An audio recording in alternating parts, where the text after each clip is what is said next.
24 janvier 2019, une journée inscrite de façon indélébile dans les annales de l'histoire politique de la République démocratique du Congo. En tout cas, les jours passent vite. 4 ans après, que reste-t-il de cette journée? C'est-à-dire que depuis que Félix Tshisekedi Tshilombo a accédé à la magistrature suprême en République démocratique du Congo, voilà une occasion pour nous d'essayer d'évaluer, de faire le bilan du règne de Félix Tshisekedi Tshilombo, fils biologique de Tienne Tshisekedi Wamulumba. Messieurs et dames, 371. C'est le nom qui apparaît au compteur. Bienvenue à tous et à toutes dans Débat 24. Je suis dans l'obligation de vous rappeler que vous nous suivez en direct de Kinshasa. Kinshasa, c'est cette belle capitale de la République démocratique du Congo. Très bien entouré comme toujours, je suis honoré de la présence du professeur José Mujumbu.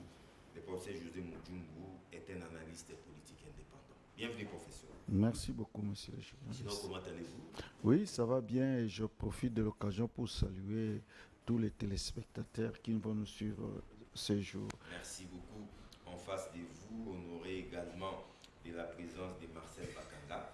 Marcel Bakanga est le vice-président de l'association Culture du Monde France. Bienvenue. Merci John, et merci aussi à tous les téléspectateurs qui vont nous suivre. Les téléspectateurs l'autre fois m'ont demandé Association du Monde France. Qu'est-ce que ça dit? Non, j'ai dit Association Culture du Monde. Voilà. Culture du monde, mais le fait que c'est une association française, que souvent on met France. Les sièges. Le siège, je l'ai donné la dernière fois, un Dindi dans la commune d'Engadema. Objectif poursuivi. Ben, je l'ai toujours dit, hein, c'est aider les gens, aider. On a fait plusieurs actions humanitaires. C'est à travers cette aide que nous essayons de faire rassembler les gens par leur culture. Merci beaucoup, Marcel Bakanga. À côté de vous, Antoine Roger Lukongo, le professeur Antoine Roger Lukongo, cadre du PRP. Le PRP, c'est les partis de la Révolution populaire. Il faut rappeler toujours que c'est les partis créés par Mouzé Laurent Désiré Kabila en personne depuis 1967. Bienvenue, prof. Merci beaucoup, John, pour avoir fait appel à nous. Et nous y sommes. Je présente mes civilités à tous les téléspectateurs qui nous suivent, ainsi qu'à mes co-débatteurs ici présents. Je joins aussi ma voix à celle des milliers de catholiques congolais et des hommes et des femmes de bonne volonté dans ces pays pour souhaiter la bienvenue au Saint-Père, le pape François, dans notre pays. Vous gardez la parole puisque voilà. vous en parlez. Il a fallu attendre 38 ans, près de 40 ans, oui, pour y voir les souverains pontifs. Après Jean-Paul II, cette fois-ci c'est François, vous l'avez dit, oui, fouler les sols congolais. Oui. Quels sont d'abord les sentiments, vos impressions? Moi, je trouve que cette visite revêt d'une importance capitale parce que le Saint-Père vient à pèlerin de la paix. Au moment où le Congo saigne, il n'a pas peur de venir pour soutenir l'église locale en particulier et le peuple congolais en général au moment où le pays est agressé. Et vous vous souviendrez que le nazisme qui vient du Rwanda et de l'Ouganda... Le nazisme? Oui, parce que Museveni et Kagame se comportent comme des Hitler au XXIe siècle. Et ce nazisme-là, je veux dire, vient de perturber même le programme et l'itinéraire du Saint-Père qui devait aller à Goma pour réconforter les victimes de la guerre, de ce nazisme-là, mais aussi pour consacrer une cathédrale, une nouvelle cathédrale qui a été construite par Marie-Olive Lembe Kabila. Voilà. Mais... il veut faire quoi? Le pape devait aller à Goma, non? Oui, pour réconforter, soulager les victimes de la guerre et consacrer aussi la nouvelle cathédrale de Goma. Ah bon? Oui, qui a été construite, oui, qui a été construite, oui, par l'ancienne, la première dame honoraire, Marie-Olive Lembe Kabila. Bon, maintenant, les victimes de la guerre, certaines victimes de la guerre seront ici à Kinshasa Ouais, et ouais. ils vont En tout rencontrer cas, les il y a papes. des délégations qui Oui, mais- viennent de l'intérieur et de l'extérieur du pays. oui, et le pape lui-même, il est mieux informé que quiconque. Avant de venir ici, il vient d'accorder une interview, dit que même si j'allais à Goma, rien ne peut m'arriver. Mais là, il y a la guérilla. Il a parlé de guérilla. On peut faire exploser une bombe dans la congrégation et beaucoup de gens peuvent trouver la mort. Et moi, je ne peux pas accepter cette situation.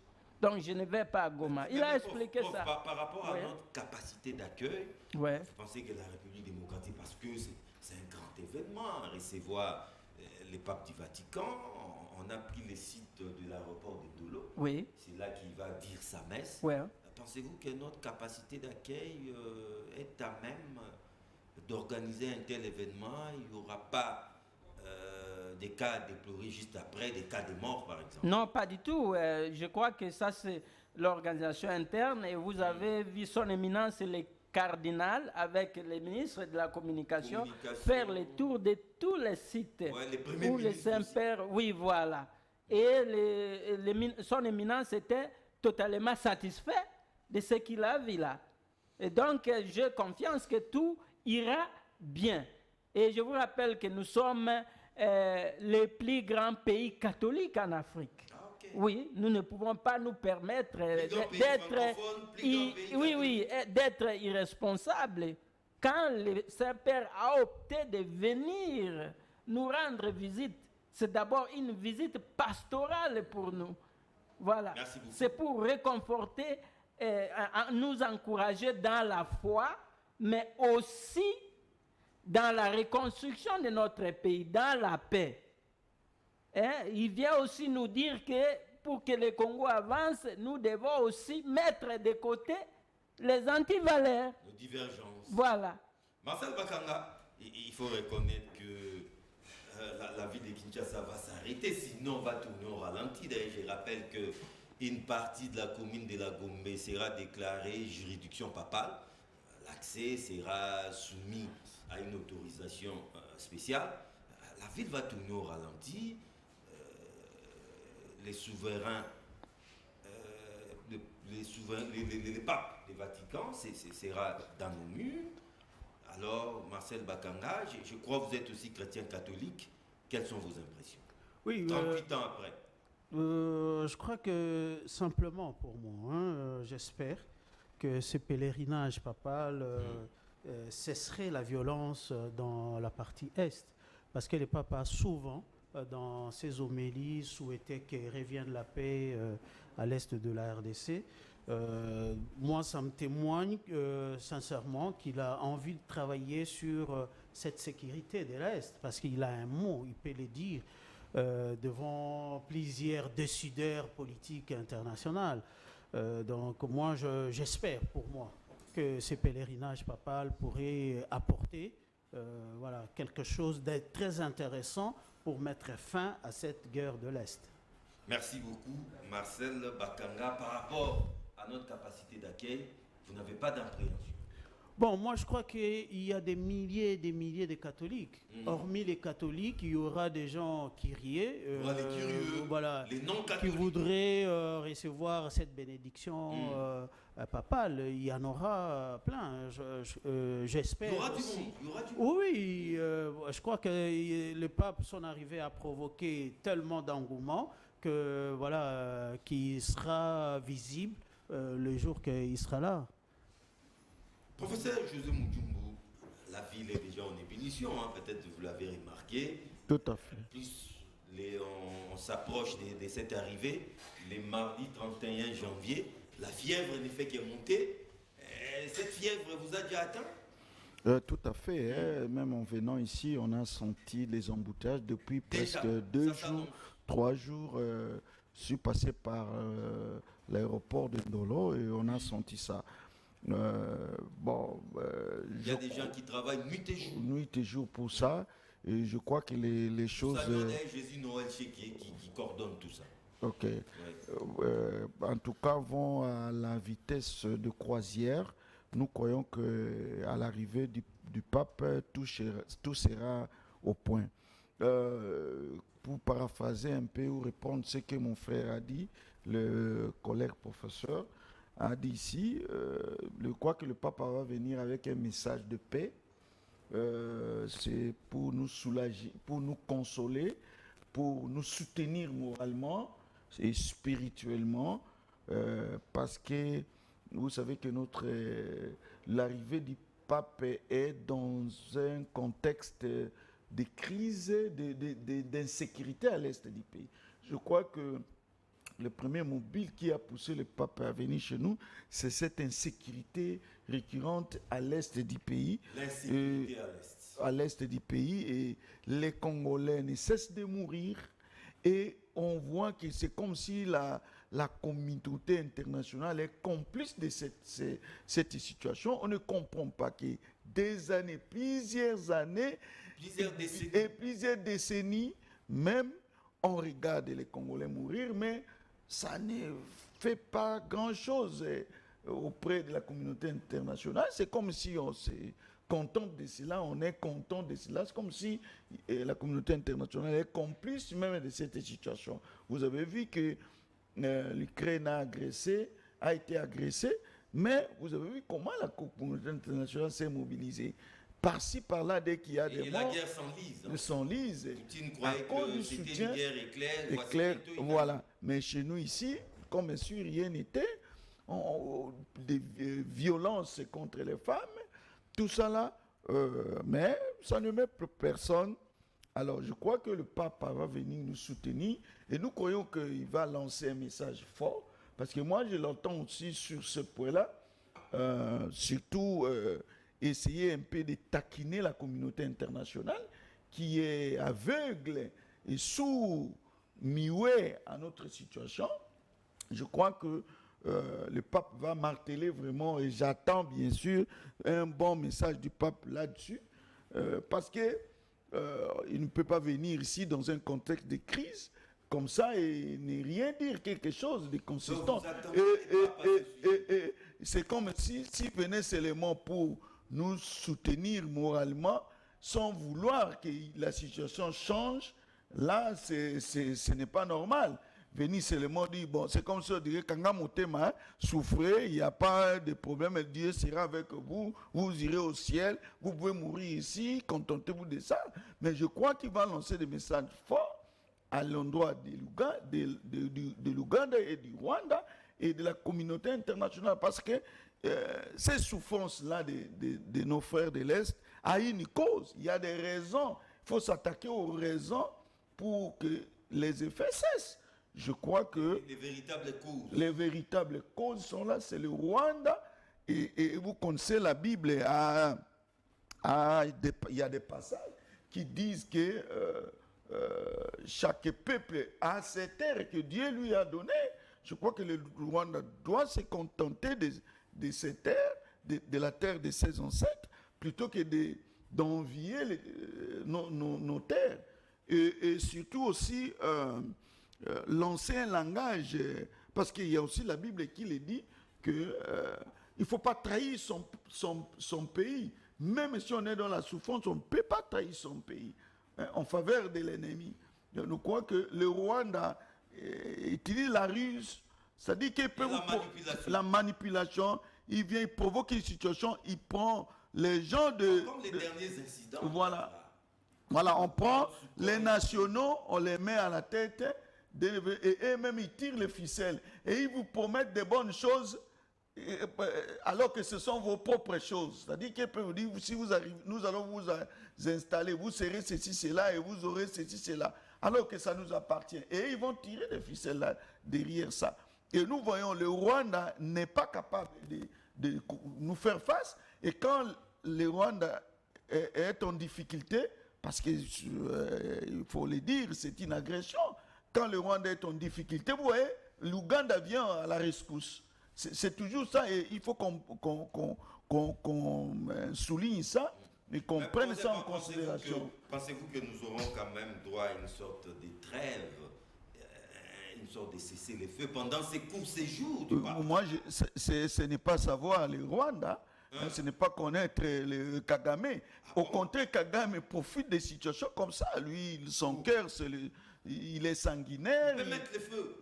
C'est pour profiter de cette situation pour continuer. Il ne va pas relâcher.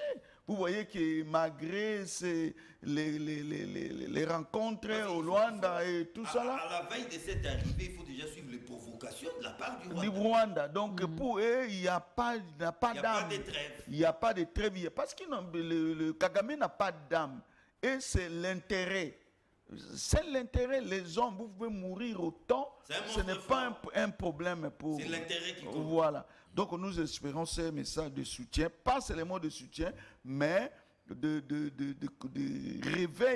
réveiller la communauté internationale pour qu'on sanctionne le Rwanda et puis stigmatiser vraiment les Congolais qui arrivent à trahir leur pays pour des intérêts des étrangers. Merci beaucoup, prof.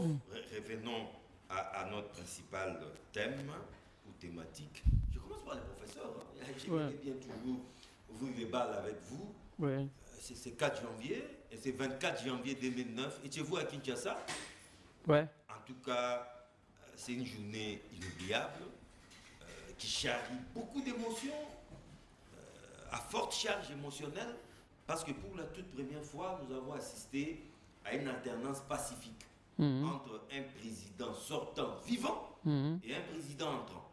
Ouais. 4 ans après, professeur, après les émotions, avec tous les reculs, qu'en reste-t-il de cette journée? Merci beaucoup. Avant de vous répondre, je voudrais renchérir à ce que mon collègue venait de dire là sur la relation entre la visite du pape et la communauté internationale. Oui. Je crois quand le cardinal Pietro est venu ici pour nous encourager, nous donner l'espoir que non, bon, à cause des raisons de santé, le pape ne pouvait pas venir, mais ne perdez pas l'espoir, il va venir. Et il a déjà commencé à donner le ton. Il a dénoncé les multinationales. Il a dénoncé les puissances occidentales qui sont derrière Museveni et Kagame pour agresser le Congo, piller les ressources, occuper des terres. Je crois que son message est très clair et nous attendons à ce que le Saint-Père continue dans cette là parce que lui était l'envoyé du pape. Et si c'était déjà ça son message, et je crois que c'est ce que le Saint-Père va venir confirmer. Parce que, rappelez-vous que si le Congo est balkanisé, l'Église catholique sera aussi balkanisée. Les configurations géographiques diocésaines vont changer, n'est-ce pas? On va perdre certains diocèses si le pays est balkanisé au profit de l'Ouganda et du Rwanda. Est-ce qu'on peut accepter ça? On ne peut pas accepter ça. L'Église catholique, l'Église protestante, qui sont représentées partout à travers les pays, jouent vraiment un grand rôle pour garder notre intégrité territoriale. C'est pourquoi chaque fois que les pays frôlent la balkanisation, l'Église s'est toujours tenue debout parce que l'Église sait qu'elle peut aussi perdre. Pas seulement les chrétiens sont aussi congolais. C'est pourquoi nous devons tous nous mobiliser pour éviter à notre pays la balkanisation, la honte, être colonisé, être balkanisé par les autres Africains au XXIe siècle. Et le pape vient et nous espérons que son message sera clair. Laissez les Congolais un peu en paix. Ils ont beaucoup souffert. Laissez les Congolais en paix. Le pape n'est voilà. pas non plus un politique. Non. Mais le pape, c'est un pasteur. C'est un pasteur, oui. un père de l'Église. Oui, mais quand le brebis souffre, le pasteur ne peut pas se taire. C'est ce que je veux dire. Donc, pour revenir à votre question maintenant, 4 ans après, au début, vous m'avez présenté comme un haut cadre du PRP, par Musée Kabila lui-même des mémoires.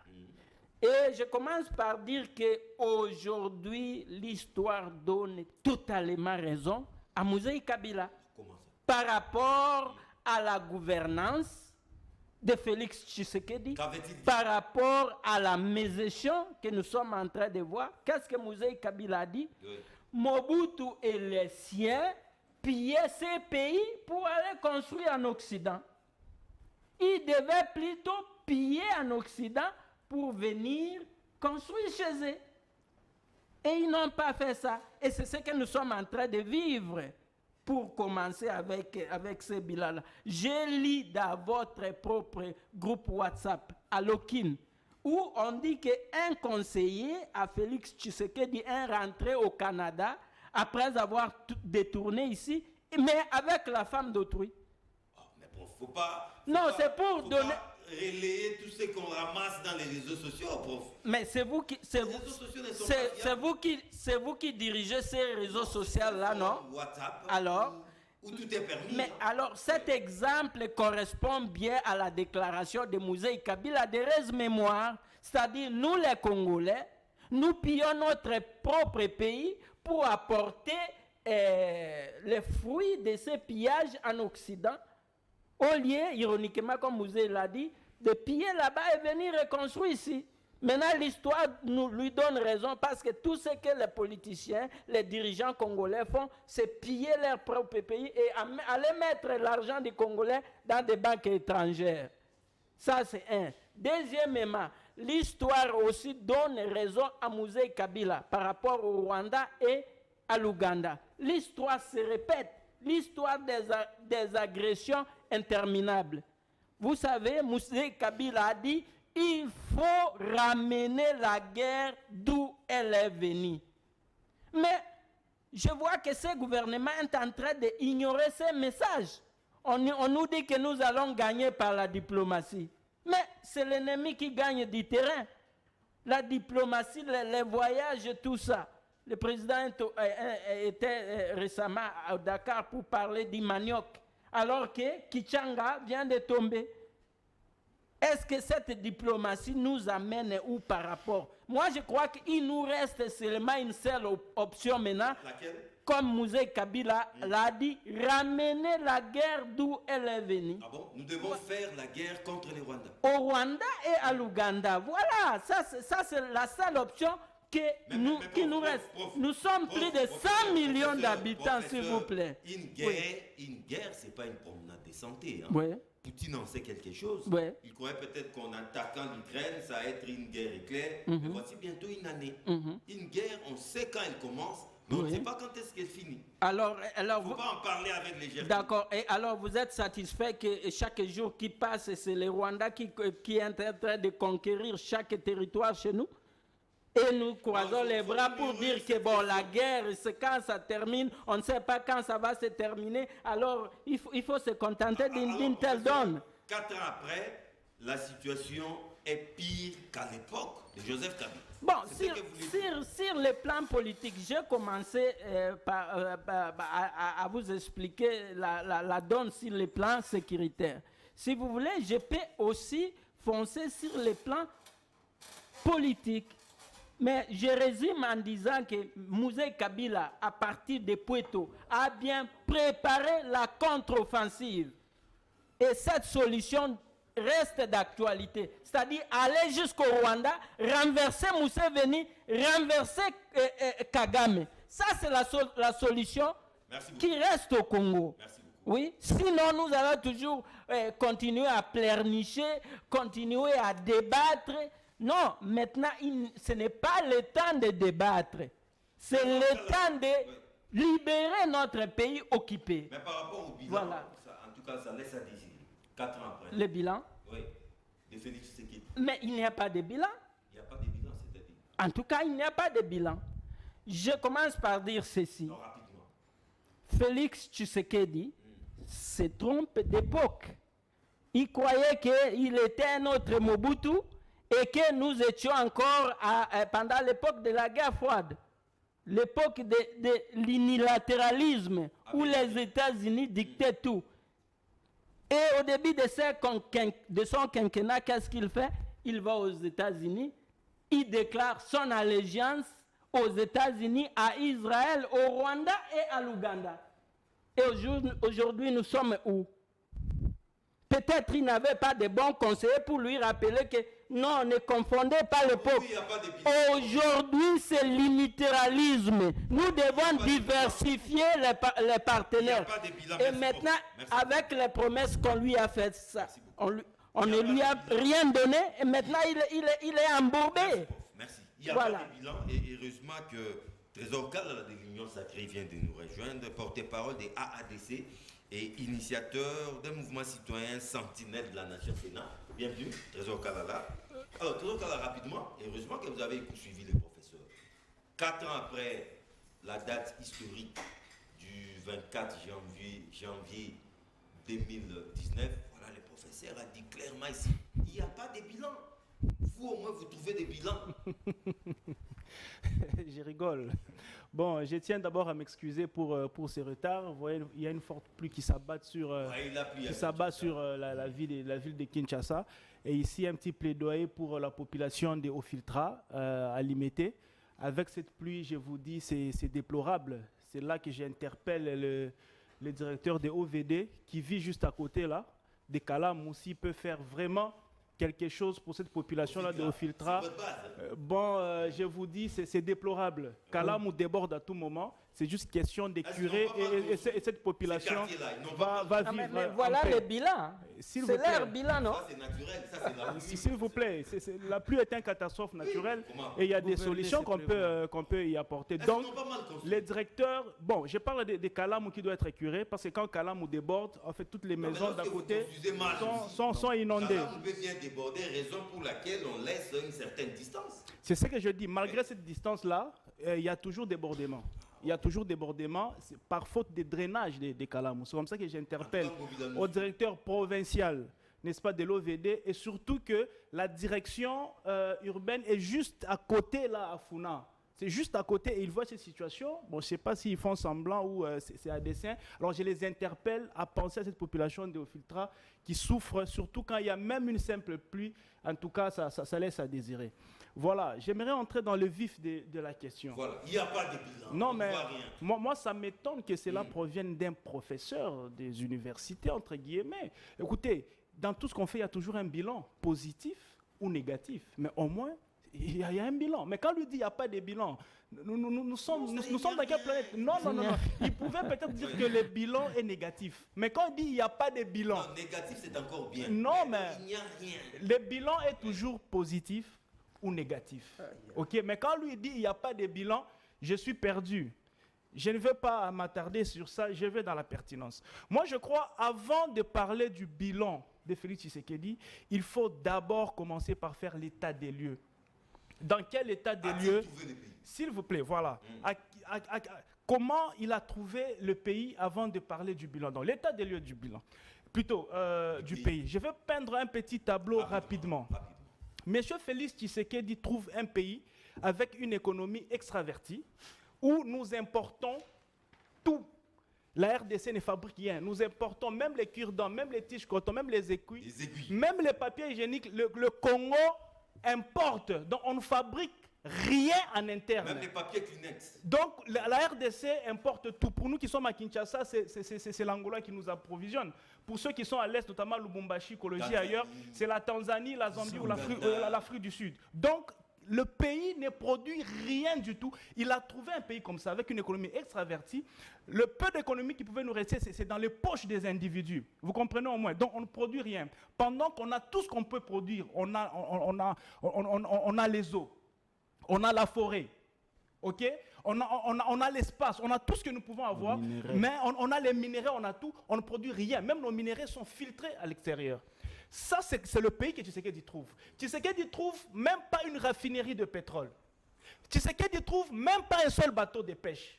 Tshisekedi trouve même pas une minoterie. Même pas un seul bateau de pêche. Hein. Même pas un seul bateau de pêche. Après, non, mais je suis en train d'avancer, M. John. Laissez-moi. Donc, Tshisekedi trouve un pays comme ça où même la liberté d'expression n'est pas garantie, même de circuler. Aujourd'hui, on peut circuler à Victoire. Ceux qui vous soyez inquiétés, vous pouvez circuler à Rond-Point Ngaba sans que vous soyez inquiétés. Tshisekedi a trouvé un pays où l'ANER, c'est un cachot privé d'un chef de l'État ou d'un groupe d'individus. Alors, regardez, mais regardez quand Félix Tshisekedi arrive. J'ai peint rapidement ces petits tableaux-là de l'état des lieux. Maintenant, évoluons.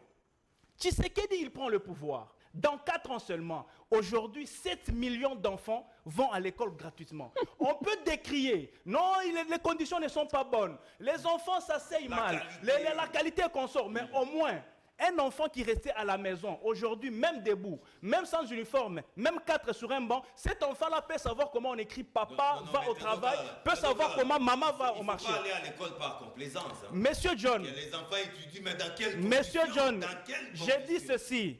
Un enfant qui est à la maison des années et des années, il n'a jamais connu comment on écrit papa va au travail. Et c'est lui qui va à l'école, même debout, même sans uniforme, même dans les mauvaises conditions. Au moins, il regarde, il voit comment on écrit papa va au travail. Entre les deux situations. Mais c'est quand même un petit pas qui a été franchi. S'il vous plaît, c'est quand même un petit pas qui a été franchi, même s'il faut améliorer. On n'a pas encore atteint l'idéal, mais c'est un petit pas qui mérite d'être applaudi parce que nous devons améliorer cela. Là, c'est dans 4 ans seulement. Dans 4 ans, monsieur le président de la République arrive dans un pays où il trouve une fonction publique inondée. Une fonction publique où il y a des fictifs. Une fonction publique où on paye un fonctionnaire 80 000 francs. Mais quand Félix Tshisekedi arrive au pouvoir, dans 4 ans seulement, aujourd'hui, il n'y a pas un fonctionnaire de l'État qui touche moins de 500 000 francs. Le moins payé, les huissiers là, il vous touche moins de 500 000 francs. Donc, pas moins de 500 000 francs. En tout cas, là, c'est un coup de chapeau. Ce n'est pas encore l'idéal, mais c'est un petit pas qui a été franchi. Dans 4 ans, il faut applaudir. J'ai dit, en fait, voilà, je veux corriger. En fait, quand je parle salaire et prime, je crois qu'il y a la prime. Et il y a les salaires. Je sais, voilà. Vous allez les rencontrer. Voilà. Donc, je veux parler de la totalité. Là, je vous rejoins. Donc, et les salaires et la prime, quand on mélange les deux, on n'est pas à moins de 500 000 francs. Là, je suis d'accord avec vous. Mais, quand le président Tshisekedi a trouvé le pouvoir, cette enveloppe totale-là, cette enveloppe globale, faisait 280 000 francs pour les huissiers. Mais aujourd'hui, Félix Tshisekedi est là, ces salaires-là, ou cette enveloppe-là, a presque doublé. Donc, dans 4 ans, il faut applaudir. Grâce à Félix, il n'y a plus de NP aujourd'hui. Il n'y a plus de NU aujourd'hui. Il y a de nouvelles unités qui ont été mécanisées. Il y a la retraite qu'on est en train de donner aux fonctionnaires. Il n'y a plus de prisonniers politiques. Il y a la liberté d'expression. Qui est prisonnier politique dans ces pays? S'il vous plaît. Barnabé Milinga. Monsieur a commis des infractions. Écoutez, s'il vous plaît, quand on est politique, on n'est pas immunisé. Ok? Je dis ceci, quand tu es politique et que tu commets des infractions, quand tu es en prison, si tu n'es pas prisonnier politique, tu as commis des infractions des droits communs, eh bien on va t'arrêter. Non, monsieur John, là vous me perdez dans la futilité. Je vais aller dans la pertinence. Je dis ceci, le bilan de Félix Tshisekedi, on ne produisait pas à l'intérieur. Même nos minerais étaient raffinés à l'extérieur. Mais aujourd'hui, il y a une construction de raffinerie de cobalt à Kolwezi. Nous sommes allés chercher quelqu'un qui a un carnet d'adresses assez costaud pour nous aider à vendre nos minerais. Monsieur John, s'appelle Kagame. Monsieur John, non, ne tirons pas dans tous les sens. Je dis ceci, je suis en train de peindre le tableau du bilan de Tshisekedi dans 4 ans. Nos minerais étaient raffinés à l'extérieur, notamment le cobalt. Aujourd'hui, à Kolwezi, il y a une usine qui raffine le cobalt ici. À Kolwezi. À Lubumbashi, il y a une usine qui fabrique le câble. Ici, il y a une usine de raffinerie de l'or qui est en train d'être construite. Monsieur John, aujourd'hui, le port de Kinkole est en train d'être construit en 4 ans pour que nous ne puissions plus exporter. Le port de Kinkole, là où Félix est allé trouver la clé de la fin, là-bas. Aujourd'hui, ce port-là est en train d'être construit. Des bateaux de pêche?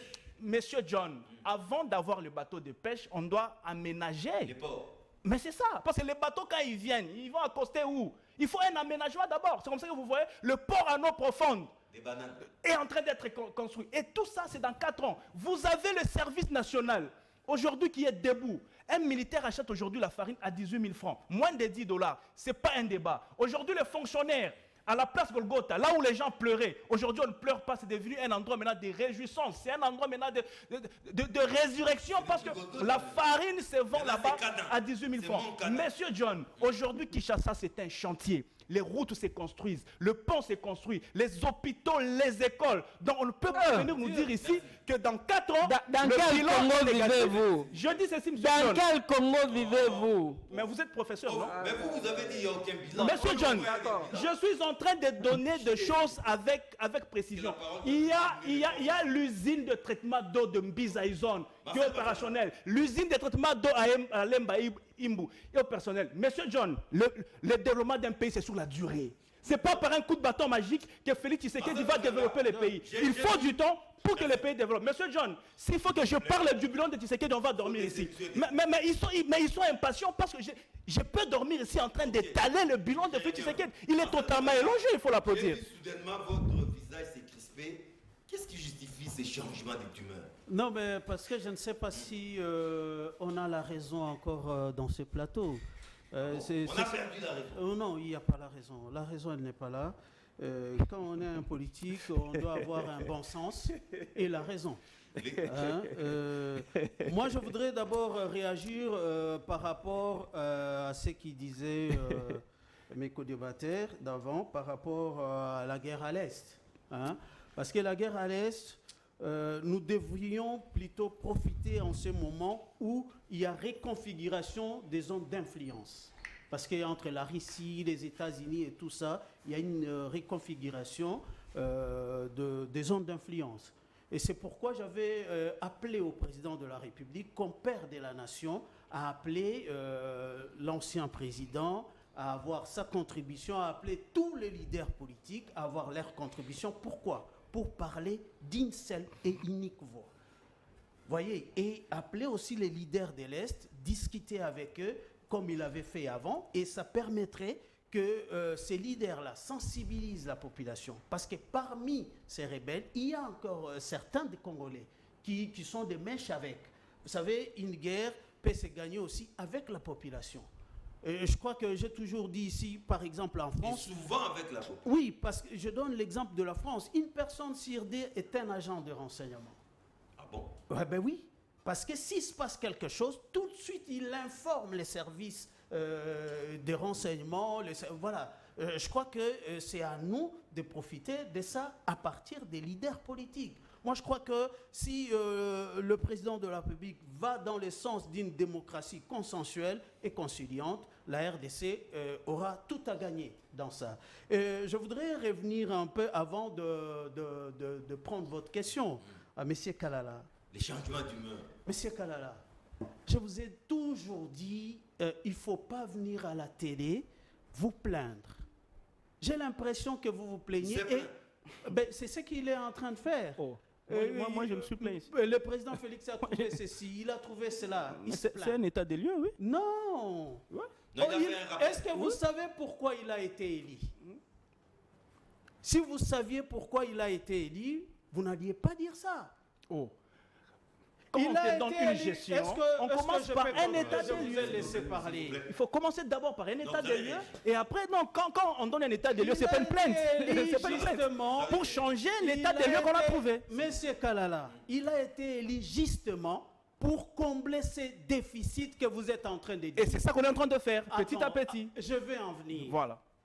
Vous dites que vous avez fait. Moi, je ne vais pas venir citer tout ce que Joseph Kabila a fait. Parce que la dette extérieure... Non, je suis en train de dire. Parce qu'il est en train de dire, il a trouvé ça. Or, Kabila, c'était pire. C'était pire. Il ne s'est jamais plaint. Il a fait ce qu'il a pu. Et il a construit le state building de la RDC qui fit une promesse de la... Il a trouvé les pays en morceaux. Qui était une promesse de la communauté internationale non tenue. Il ne s'est pas plaint. Il a fait ce qu'il a pu. La Constitution, tout ce qu'il a fait, le cycle électoral, tout. Il ne s'est jamais plaint. Alors, voilà. C'est l'administration que vous, aujourd'hui, vous utilisez. Tout ce que vous faites aujourd'hui, la dette extérieure, tout ce qu'il a fait, il ne s'est jamais plaint. Alors aujourd'hui, si le président a été élu, c'est pour combler les déficits trouvés. Donnez-nous des solutions à ça, pas autre chose. Ça s'est passé. C'est que la mer, tout ça s'est dit passé. On vous a demandé qu'est-ce qu'on a fait. Moi, je pose la question. Le projet 100 jours, vous pouvez nous donner l'exécution c'est combien de pourcents d'exécution du projet 100 jours? Non, il y a des arrestations. Non, attends, je vais dire. Non. Arrestation, Mais libération. John, laissez-moi finir. Oui. Le projet 100 jours, combien de pourcents d'exécution? Vous savez, le projet 100 jours, les Chile-Gelou, la santé universelle pour tous, les 145 territoires, les rames, tout ça. Écoute, il y a l'échec des politiques publiques appliquées.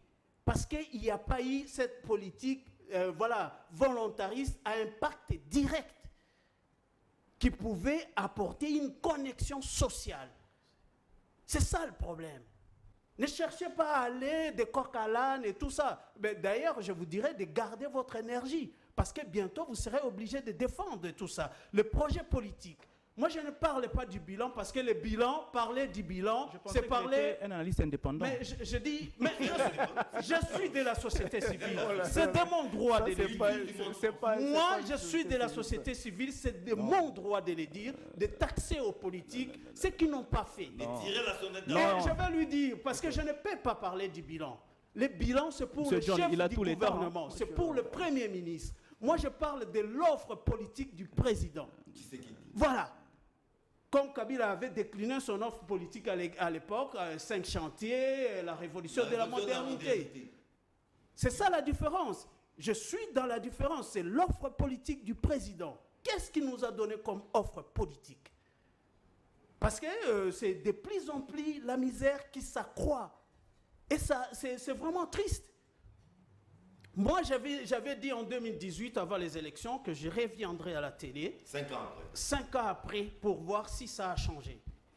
Parce que vous me dites si je suis de la société civile. Je l'avais dit. Parce que j'avais aussi dit qu'on ne change pas un pays par une baguette magique. On ne change pas un pays par une baguette magique.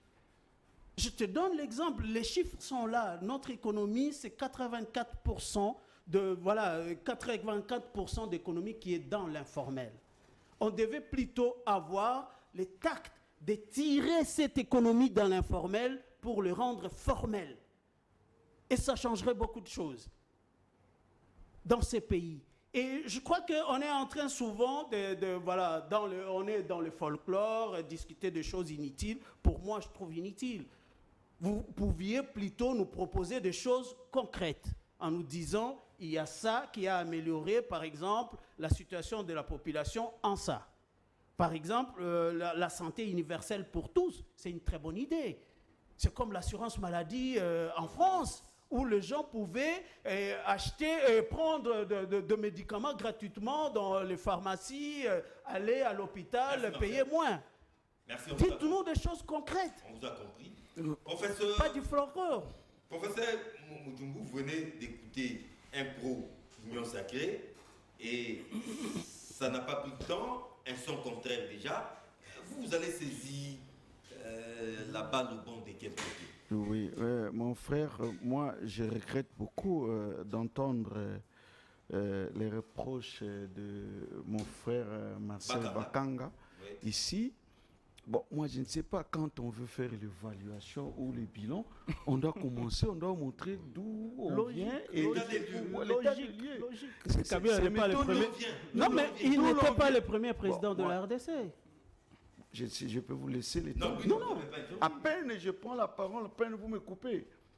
C'est ça la méthodologie la plus simple. C'est-à-dire on commence quelque part, comment on a trouvé et quelles sont les améliorations qu'on a amenées. C'est plus simple que ça. Mais c'est la question. Mais écoutez, et il a cité quelques réalisations. Au contraire, vous devriez montrer que voilà, ce que vous avez promis ça, mais vous n'avez pas réalisé ça. C'est ça ce que vous devriez faire. Mais je vous ai senti seulement faire des déclarations qui ont été comme des incantations.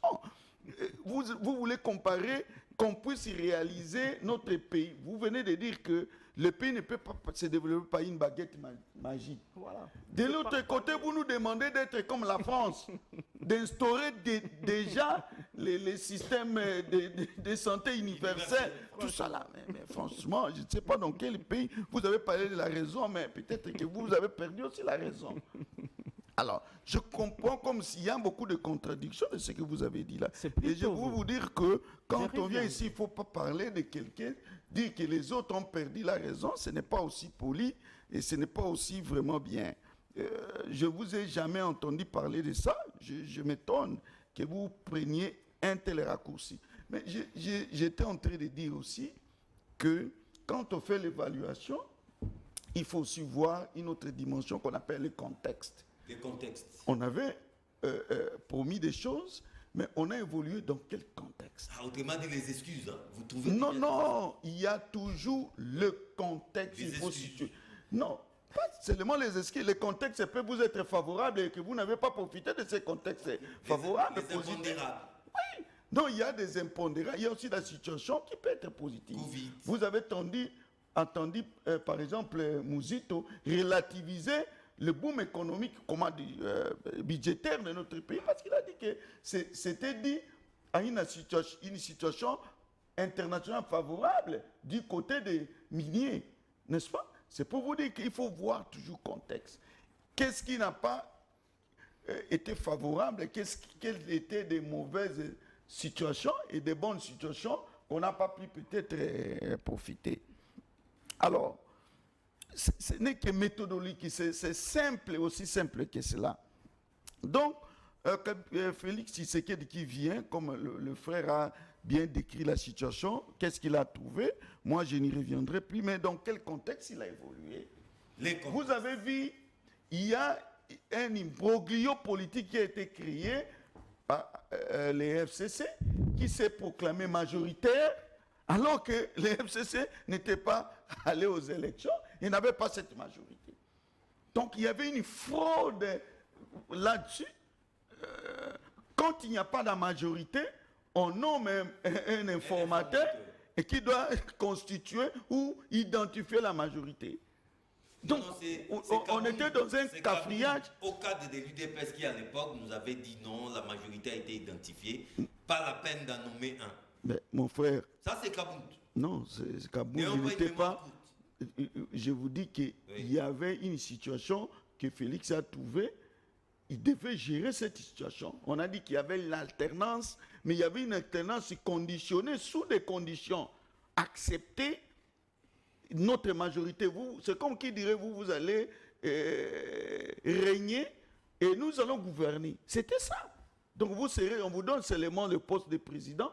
C'était comme une sorte de cohabitation. Ce n'est qu'après qu'on s'est rendu compte qu'il ne fallait pas aller là-bas, qu'il fallait quand même partager le pouvoir. Et on a donné au camp du président 35% des postes ministériels. Vous le savez très bien. Donc, il ne faut pas que j'y revienne. Écoutez un peu ce que moi, je voulais quand même dire. Alors, dans cet imbroglio politique, vous avez vu comment les ordres du président n'étaient pas respectés. Les désordres, les cafrillages politiques, ça fait presque 2 ans. Sur les 4 ans ici, il y avait 2 ans. Et ce qui gouvernait le pays ici, c'était le FCC. Le camp qui gouvernait. Le président de la République, et vous le connaissez, il y avait des disputes. Parfois, il voulait faire ceci, on les contredisait. Il était bloqué. Je crois que les 2 ans-là, c'est à partager avec... D'ailleurs, ce sont les 2 ans des FCC. Parce que ce sont eux qui étaient majoritaires. Et en ce moment-là, tous les postes de gestion des responsabilités étaient entre les mains du PPRD. Hein? Il ne faut pas se leurrer, mon chéri. C'est ça la réalité, c'est ça les faits. Juste après, il y a eu Covid. Vous savez, Covid avait paralysé l'économie partout. Une autre excuse. Non, c'est pas une excuse. C'est un contexte. Je voulais parler des contextes. Oui, c'est un contexte. C'est toujours des... Nier ça, si vous niez ça, c'est la cécité intellectuelle, même la malhonnêteté intellectuelle. Les pays du monde, les grandes puissances ont été secouées et vous voulez dire que nous étions les plus forts pour ne pas être secoués par le Covid. Moi, je ne comprends pas. Est-ce que nous étions un pays fort pour résister à cela pendant que les grandes puissances comme les États-Unis, vous connaissez que même Trump, l'une des raisons de son échec, c'est ça. C'est la gestion de Covid. Vous le connaissez très bien. Alors, je ne sais pas. Il faut éviter de la mauvaise foi quand on fait même de la politique. C'est ça. Vous voulez nier ça? Ça m'étonnerait. Et c'est justement perdre la raison, c'est ça. Et comparé à une Non, écoutez. Le 2 ans Vous ne voulez pas m'écouter, mes chers amis. S'il vous plaît, Marcel. Hein? La parole va tourner d'un moment à l'autre. Ok, ça marche. Alors, tout juste quand ils ont commencé, il y a aussi la situation de la guerre à l'Est qui a continué. J'ai entendu mon frère parler ici de Laurent Désiré Kabila, tout ça là, qui voulait que la guerre rentre d'où elle est venue, mais qui est venu avec cette guerre ici, qui a été le premier à vendre notre pays. Les nationaux ici, Mobutu et ces gens, ne cessaient de dire que de dénoncer les velléités des Rwandais. Les Ngwanda, tout ça là, on lui disait, c'était le pouvoir pour le pouvoir. Alors moi, je crois qu'il faut, c'est une page noire de notre... Si aujourd'hui la situation, nous continuons à connaître cette situation, c'est à cause d'eux. Ils ont donné, c'était un cheval de Troie qui a permis à ce que l'ennemi entre dans notre pays. Oui, c'est ça, c'est ça le malheur de notre pays. Bon, voilà, je vite un peu d'aller, je continue avec le contexte, mais j'étais en train de vous dire ceci. Il y a quand même dans le contexte, je veux voir le côté positif, c'est que l'embellie, n'est-ce pas, du côté de la vente de nos minéraux, on a vu qu'il y avait quand même, on a trouvé un contexte quand même favorable, du moins les 2 dernières années ici, avec Inambeli. Alors, et ça nous a profité quand même quelque part, raison pour laquelle nous avons vu notre budget bondir. Mais quant aux réalisations, je veux voir que... Et vous atterrissez par là. Oui, je vais quand même prendre... Je prends la lutte contre la corruption. Moi, j'ai été ici, je l'ai souligné, bien qu'on n'a pas encore atteint vraiment le point comme nous voulions. Moi, j'avais donné à Félix Tshisekedi les 2 grands points. Souvenez-vous ici, au début de son mandat, la lutte contre la corruption pour avoir les moyens de ces actions, et puis la guerre à l'Est, l'insécurité. Il fallait combattre ça. Et nous avons senti que pour la lutte contre la corruption, on sent qu'il y a quand même quelque chose. Bien que la justice n'a pas accompagné cette lutte-là. Il y a aussi la gratuité, comme mon frère l'a dit ici, c'est quand même une bonne chose. Ouais. Quand moi-même je m'étonnais, je vous ai dit que c'était un saut dans le vide sans filet. La gratuité. J'avais peur, sans parachute. Ouais. J'avais peur. Et cette audace-là, moi, je trouve que c'est quand même osé. Et il a osé. C'est une bonne chose, quitte à améliorer, bien qu'il y ait des imperfections. Mais quand même, il faut quand même encourager ça. Merci beaucoup, prof. Non, je n'ai pas encore terminé. La parole doit tourner. Non, je parlerai du budget. Du budget, 15 milliards. Ce qui ne s'était pas fait. Mais le côté négatif, c'est le côté social. Le côté social, on n'a pas encore senti les retombées du côté social, comme mon frère Bakanga l'a dit. C'est une contradiction avec le budget. Oh, mais moi, je ne comprends pas. Je ne vous comprends pas. Je vous dis que le côté social, ça reste encore à désirer. Je vais vous donner un exemple. Nous, les professeurs, au début, nous avions... je peux vous balancer... Un budget intéressant, mais le social pose problème. Non, mais justement, le budget actuel, c'est une projection, n'est-ce pas? Mais les budgets s'améliorera depuis que tu là. Pourquoi les social ne s'améliorent pas? Mais les défis, c'est ça. Mais vous ne me laissez pas le temps. Vous avez la parole. Alors, c'est ça les tableaux sombres que je suis en train de peindre. Alors, c'est ainsi qu'il y a aussi le problème de la corruption. On sent comme si certains conseillers, beaucoup d'autres gens, au lieu d'avoir l'esprit de booster notre pays, le développement de notre pays, mais on sent qu'il y a quelque part l'enrichissement facile et c'est là qu'il faut combattre. Alors, passez le Congo, je reviens à vous. Laissez-moi déjà vous avouer que c'est les derniers tours d'étape. Vous réagissez et vous en profitez aussi pour conclure. Ok. Oui. Je crois que les âmes congolaises politiquement sensibles ne doivent pas suivre ça. Il faut qu'une ambulance soit à côté là. Comment ça? Oui. Parce que si j'écoute ça, sorti de la bouche de mon collègue, qui est en train de créditer Félix Tshisekedi pour avoir lutté contre la corruption, moi je me dis, mais vos étudiants aussi vous suivent, collègues. Dites-nous aujourd'hui, before, les conseillers de... Before. C'est ce que j'ai dit ici. Attendez. Les étudiants sont venus faire ici. Est-ce que moi j'ai déjà vu tes étudiants? Attendez. Moi je suis à l'université de Kinshasa. Attendez. Les étudiants sont venus faire ici.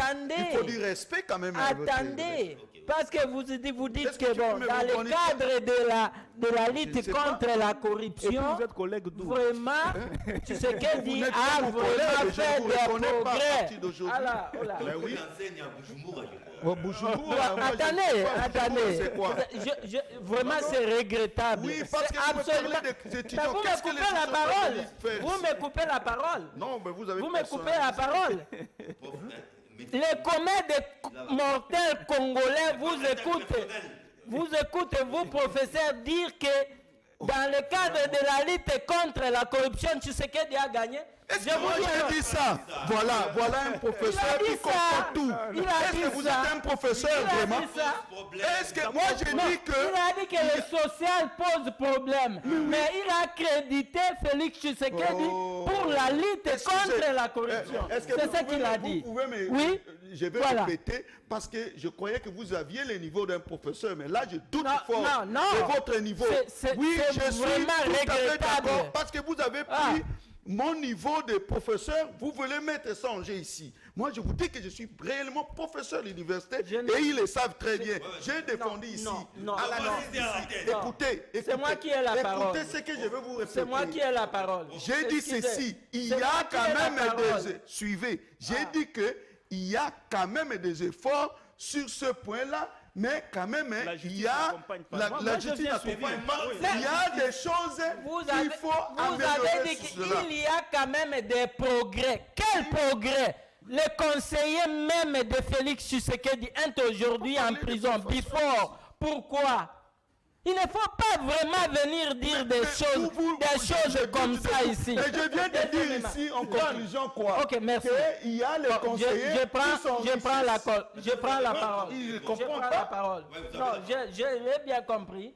Non, on ne peut pas venir vraiment ici et faire une propagande pour essayer aveugler l'opinion nationale. Ça, je n'accepterai jamais ça.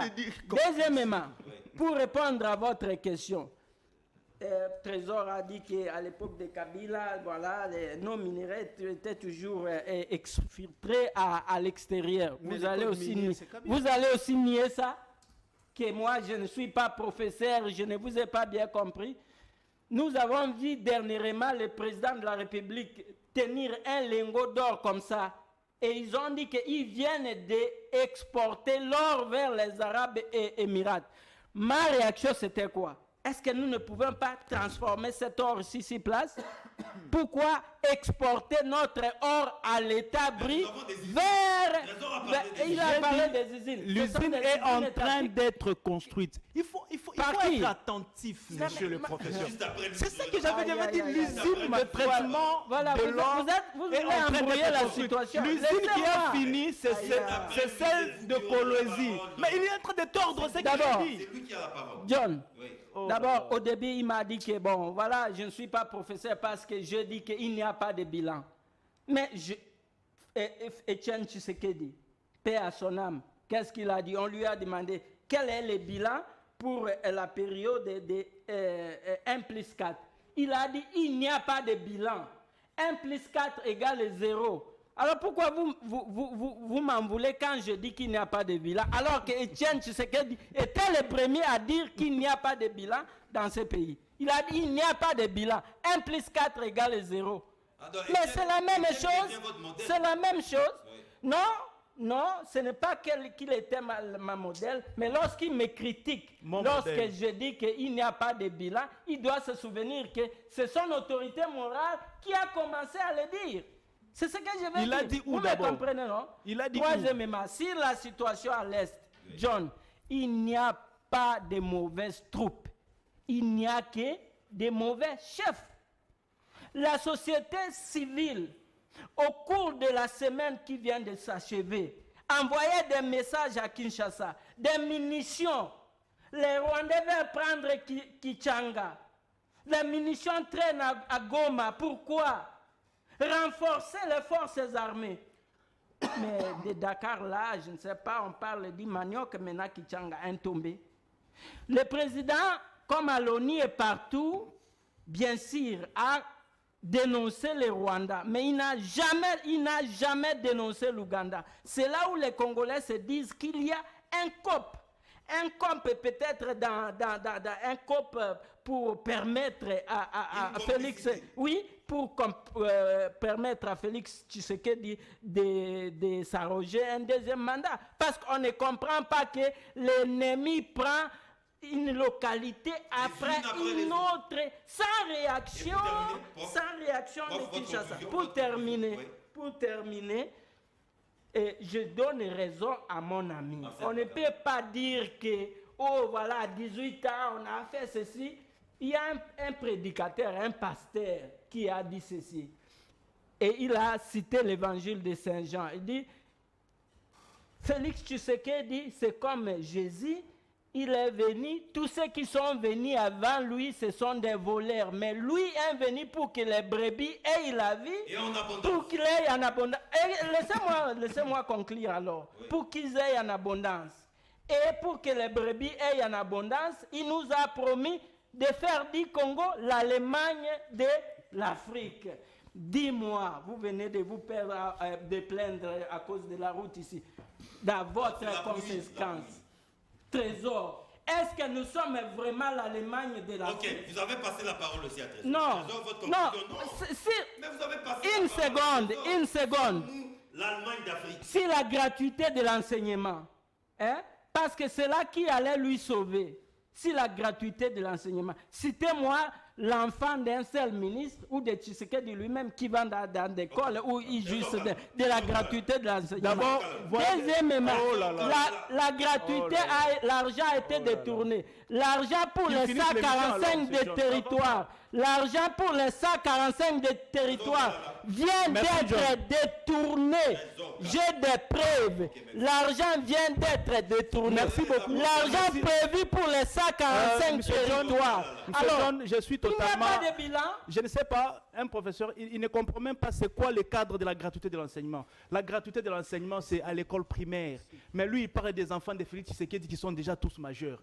Voilà. Et là, c'est sur un plateau de télévision. Pourquoi les enfants de Tshisekedi n'étudient pas je parle de l'école primaire. À l'école primaire, c'est à partir de 6 ans et puis au-delà.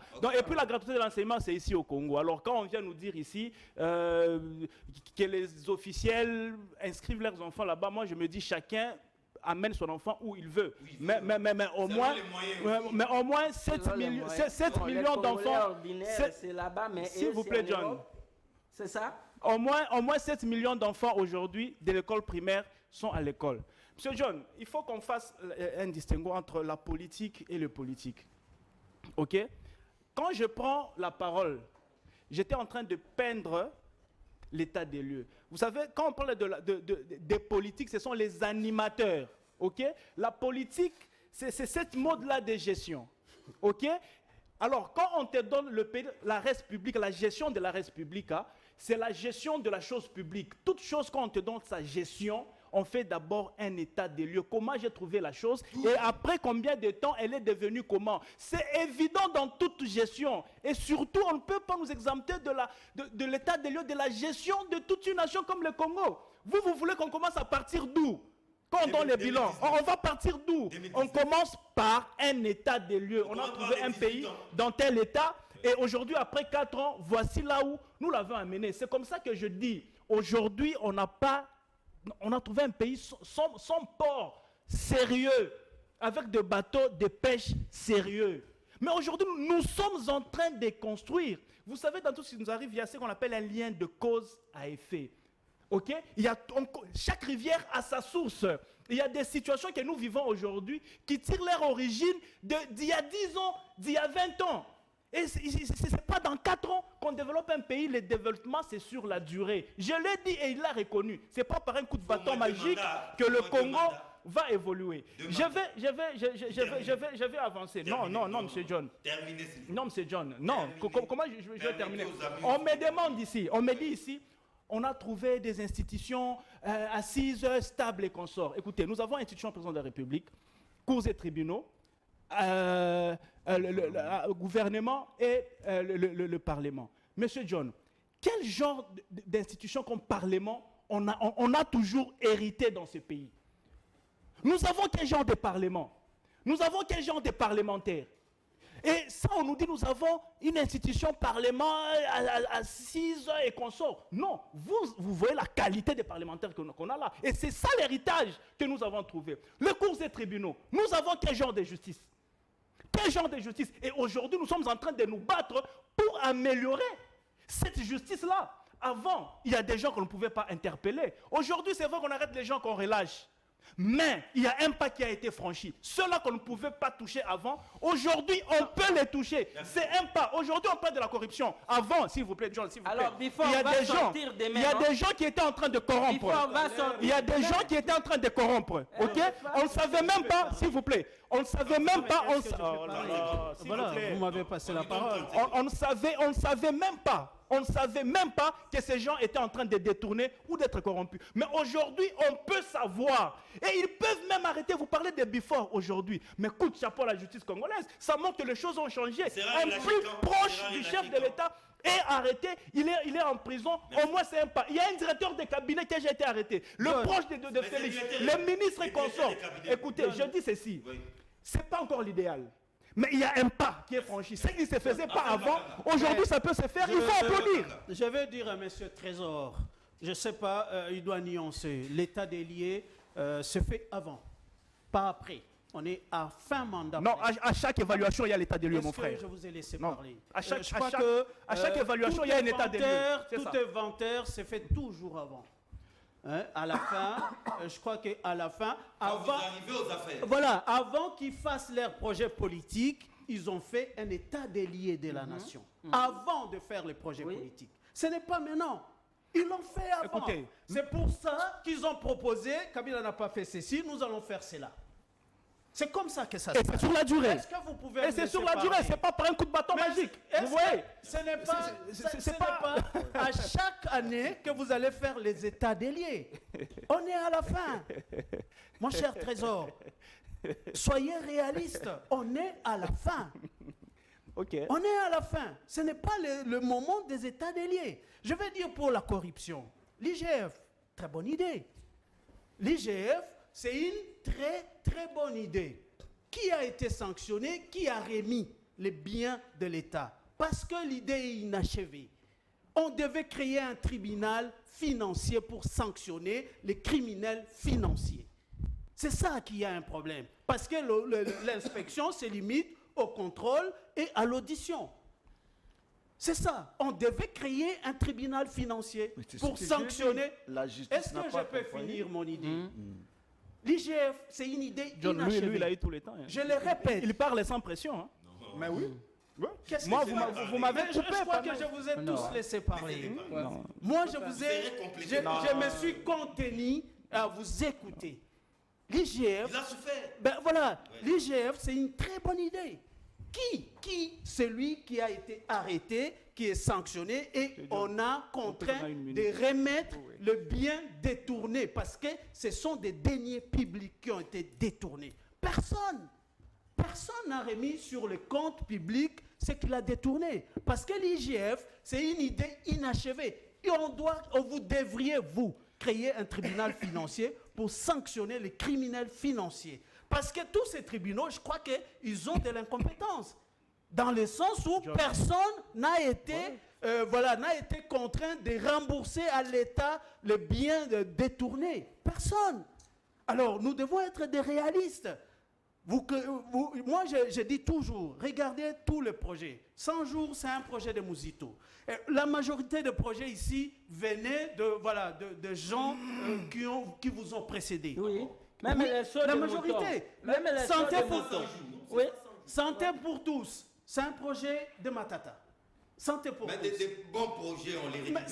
Moi, je dis, j'aurais souhaité qu'on ait un projet innovant pour la société. C'est pourquoi, il y a plusieurs. Je te donne un exemple. Il y a des auto-entrepreneurs. Notre économie à 84%, l'économie est à 84% dans l'informel. On devait amener une garantie, le gouvernement devait amener une garantie dans des banques pour permettre aux entrepreneurs de prendre du crédit à bas coût, à 0%. Ça, ce sont des exemples concrets. Et ça pouvait aider la population, ça pouvait même socialement aider plusieurs entrepreneurs et récupérer les 84% dans l'informel et les rendre dans le formel. Mais depuis quand cette économie est informelle? Il ne faut pas être docteur en économie pour le comprendre. Merci beaucoup, monsieur, mon frère Bakanga. Moi, je veux vous dire que moi, je fais ma thèse sur l'entrepreneuriat. Ah bon? J'ai fait ma thèse sur l'entrepreneuriat. Et je vous dis que ce que vous venez de dire ici, il y a vraiment une grande contribution et j'aime ça. Sauf que je veux vous apprendre qu'il y a des fonds. Il y a des fonds qui venaient d'être créés pour soutenir l'entrepreneuriat, mais les conditions d'attribution, ce qu'on attribue ça à des personnes qu'on devait vraiment à qui on devait attribuer. C'est ça aussi le problème. On va voir les conditions d'attribution. Mon frère, je suis en train de vous dire ici, quand on vient ici, il ne faut pas mettre en cause le statut des gens. Vous touchez à la personnalité des gens et ce n'est pas poli même ça. Ok? Si vous touchez ma personnalité de professeur, écoutez, je veux vous dire que... Je veux vous dire quand que... je viens sur ce plateau, on me dit quoi? Je ne suis pas professeur. Mais ce n'est pas bien. Mais vous n'avez pas là... Mais ce n'est pas moi qui vous l'ai dit. Ok? Je suis en train de vous... Je dis que même si les gens vous disent ça, ce n'est pas poli. Et pour vous aussi, si vous le répétez chez moi, ce n'est pas poli. Ok? C'est ce que j'étais en train de vous le dire. Vous reprochez aux autres et vous voulez me le faire à moi. Moi, je suis un professeur tout à fait et nommé ici à Kinshasa. Je n'ai pas nié ça. Écoutez. Je n'ai pas nié votre qualité de professeur. Vous n'allez pas. Mais j'ai dit qu'il y a des écoles fictives en Ituri. On parle de la gratuité alors qu'on a créé des écoles fictives en Ituri. Voilà. C'est le contraire de ce que nous vivons dans ce régime. C'est de cela qu'on parlait ici. Allez-y. Est-ce que je suis en train de parler de ça? Voilà. Je suis en train de vous répéter ceci. Pour la corruption, vous voyez, mon frère Marcel Bakanga vient de me rencontrer ici, que l'IGF, c'est une belle idée. Mais moi, je veux vous dire même que c'était une bonne action parce que c'était... Excusez-moi, c'est ce que j'ai dit ici, que la justice n'accompagnait pas. C'est ce que j'ai dit, qu'il n'y a pas une bonne justice pour mettre les gens au cachot, récupérer les biens. C'est ce que j'ai dit ici, n'est-ce pas mon frère? Est-ce que ce n'est pas ce que j'ai dit? J'ai dit que l'IDEF, c'est une bonne action, c'est une bonne initiative, c'est bien, mais il y a certaines choses qui laissent à désirer qu'on doit accompagner. Et la même chose, j'ai dit ceci, d'ailleurs c'était ma dernière parole, j'ai dit ceci que on voit que certains conseillers, les gens qui accompagnent le président, les gens qui doivent booster le développement de notre pays, s'enrichir, n'est-ce pas, malhonnêtement. C'est ce que j'ai dit. Et c'est ce que vous voyez, vous avez cité Bisselé et les autres. Donc il ne faut pas répéter des choses. Alors, ce que moi j'ai dit, et vous me reprochez ces choses-là, j'étais en train de vous dire ici ceci. Pour la lutte contre la corruption, avant, on ne parlait même pas des gens on ne citait même pas les gens qui étaient corrompus, n'est-ce pas, qui détournaient. On n'en parlait même pas. Mais actuellement, au moins, on en parle. On peut même déjà nous dire que tel a volé ça. C'est un pas, mais qu'on doit consolider, comme mon frère Marcel Bakanga l'a dit ici. Donc, je vais terminer en disant ceci. Nous n'avons qu'un seul pays. Évitons l'intérêt personnel, privilégions l'intérêt collectif. Quand on est de l'opposition, il faut faire de bonnes critiques et de bonnes propositions, comme mon frère Bakanga venait de le faire enfin, à la fin. Mais évitons la haine, ça ne va pas nous avancer. Et les étrangers, les Rwandais, autres, voient comment nous sommes, n'est-ce pas? Donc, quand vous êtes de l'opposition, tout ce qui est le pouvoir fait, non, c'est toujours mauvais. Vous ne pouvez pas souligner qu'ici c'est bien, ici c'est mauvais et faire des propositions. Évitons tout cela. Ça va nous coûter cher et ça nous coûtera toujours cher si nous ne changeons pas. Merci de cet atterrissage en douceur. Merci beaucoup à monsieur le professeur Antoine Roger Lukungo, cadre du PRP. Merci à Marcel Bakanga, vice-président de l'association culture du Mont-France. Merci beaucoup. Monsieur John Kalala du mouvement citoyen Sentinelle de la Nation. l'UDC, un parti sociétaire de l'Union sacrée. Merci beaucoup au professeur José Mujumbu, analyste politique indépendant. Révision, c'est samedi, c'est week-end, à partir de 8h30. Sinon, retrouvez-moi le vendredi prochain, même heure, même chaîne, même plaisir. Au revoir.